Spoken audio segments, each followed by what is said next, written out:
Emma Carter knew something was wrong the moment she saw the car parked outside their house. It wasn't Daniel's car. It was a small white car she had never seen before, parked neatly in the driveway like it belonged there. She stood still for a few seconds, holding her handbag tightly, her heart beating a little faster for reasons she couldn't explain. She walked to the front door slowly and unlocked it.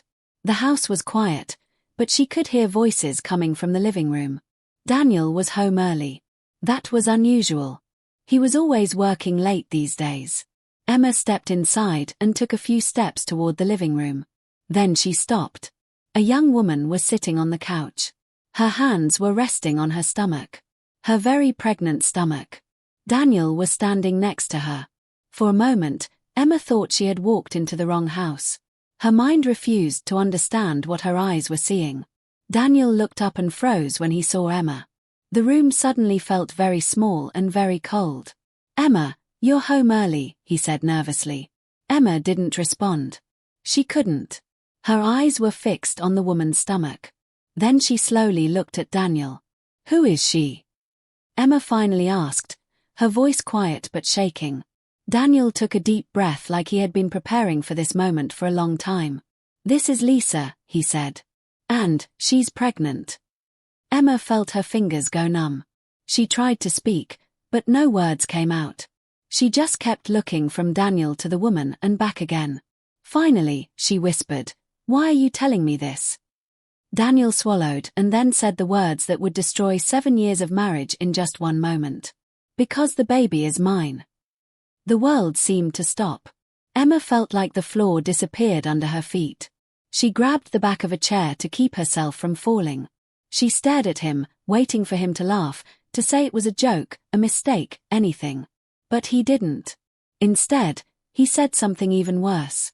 "I know this is shocking," Daniel continued, "but I've been thinking about this a lot. Lisa and we're going to have this baby. But I don't want to lose you either. You're my wife. You're responsible, kind, and you always wanted a child. I thought, maybe, you could help raise the baby." Emma looked at him like she didn't know who he was anymore. "You want me," she said slowly, "to raise your affair baby." Daniel didn't answer immediately, which was answer enough. In that moment, Emma felt something inside her break completely. Not just her heart, something deeper.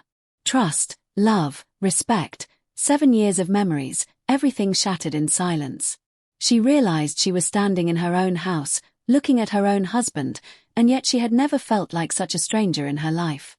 7 years earlier, Emma Carter had believed she was the luckiest woman in the world when she married Daniel. They were not rich, they did not have a big house, and they did not have an easy life, but they had dreams, and Emma believed that dreams were enough if two people truly loved each other. When Emma met Daniel, he had nothing except ambition and big plans. He wanted to start his own business, and everyone told him it was risky and unrealistic. But Emma believed in him when no one else did. She worked a full-time job while Daniel tried to build his company from a small rented office with only 1 employee and old furniture. There were days when they barely had enough money to pay rent, and Emma secretly sold some of her jewelry to help with their expenses. Daniel never knew. She didn't want him to feel like a failure. She always smiled and told him, "One day all this hard work will be worth it." Emma had her own dreams too. She wanted to open a small bakery one day. She loved baking since childhood and always imagined owning a warm little shop where people would come for cakes and coffee. But she put that dream aside because Daniel's business needed money, time, and support. She told herself she would follow her dream later, after Daniel succeeded. Years passed, and slowly Daniel's business started growing. They moved into a bigger house, bought a better car, and life became more comfortable. Emma felt proud of him.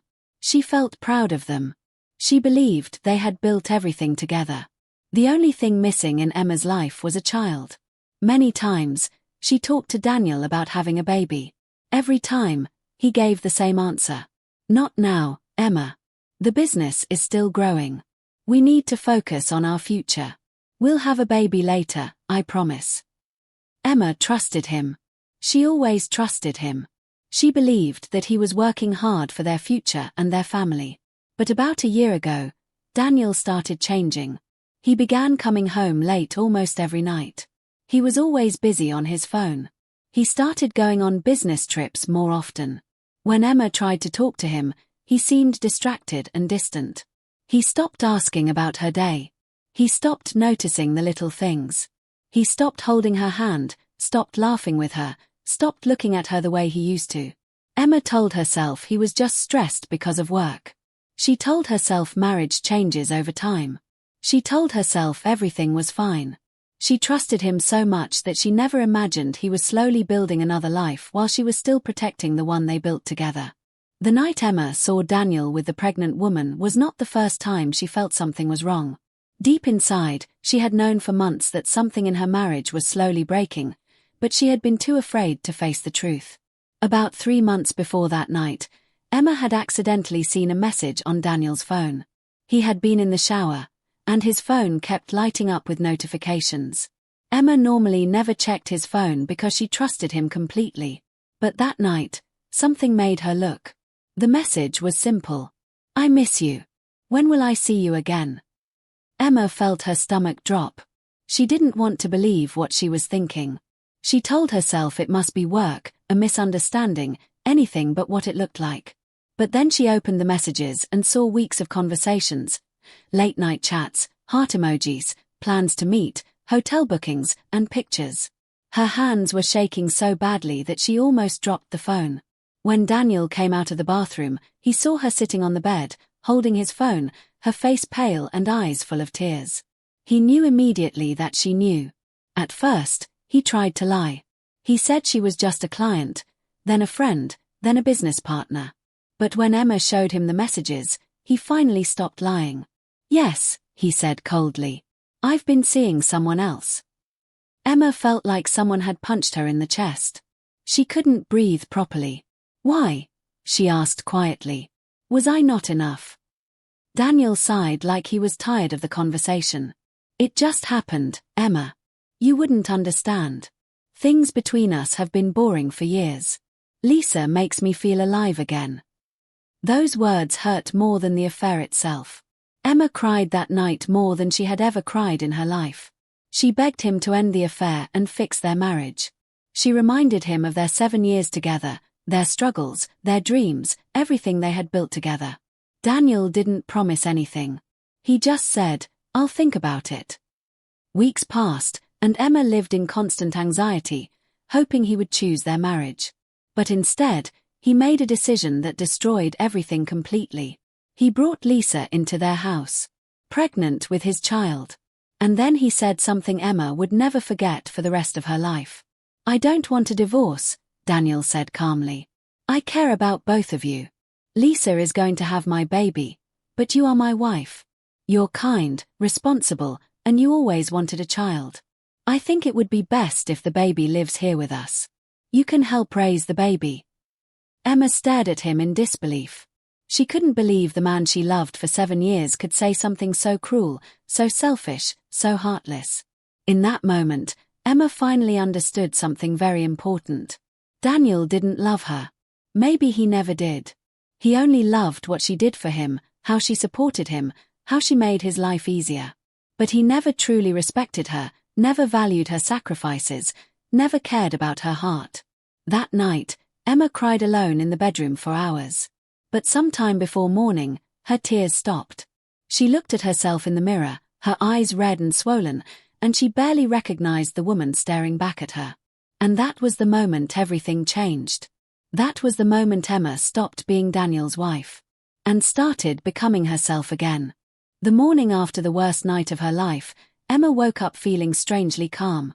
Her eyes were swollen from crying, and her heart still hurt, but something inside her had changed. She was no longer confused. She was no longer begging for love. She was no longer trying to save a marriage that only she cared about. She sat on the edge of the bed and looked around the room that had been her home for 7 years. Every wall, every piece of furniture, every photo frame held memories. But now those memories felt heavy, like they belonged to another person, not her. Instead of crying again, Emma stood up, took a notebook, and started writing a list. Documents. Bank account. Job. Lawyer. New place. Divorce. If Daniel could build a new life while still married, then she could build a new life without him. For the next few weeks, Emma didn't argue, didn't cry in front of him, and didn't ask any questions. Daniel thought she had accepted the situation. He thought she would eventually agree to raise his child. He thought she was too weak to leave. He was wrong. Emma secretly met a lawyer and filed for divorce. She opened a new bank account in her name and transferred the money she had saved over the years. She also started looking for work again. She had left her career years ago to support Daniel, but she still had skills and experience. One day, while walking past a small empty shop for rent, she stopped and stared at it for a long time. It had a small window and a wooden door. It wasn't big or fancy, but it was perfect. She remembered her old dream, the bakery. For the first time in years, Emma felt something that wasn't pain. She felt hope. Within 2 months, Emma moved out of the house and into a small apartment. She used her savings to rent the shop and started her small bakery. The first few weeks were difficult, but she worked hard every day, baking cakes, cookies, and bread. Slowly, customers started coming. People loved her baking, and they loved her warm smile. Emma was not the same woman anymore. She was stronger, quieter, and more confident. She didn't need anyone to take care of her anymore. She was finally building something for herself. Meanwhile, Daniel's life was not going well. Lisa had never expected Daniel to divorce Emma so slowly, and she had not expected the financial problems that came with the divorce case. Daniel's business also started having problems because he was distracted and stressed all the time.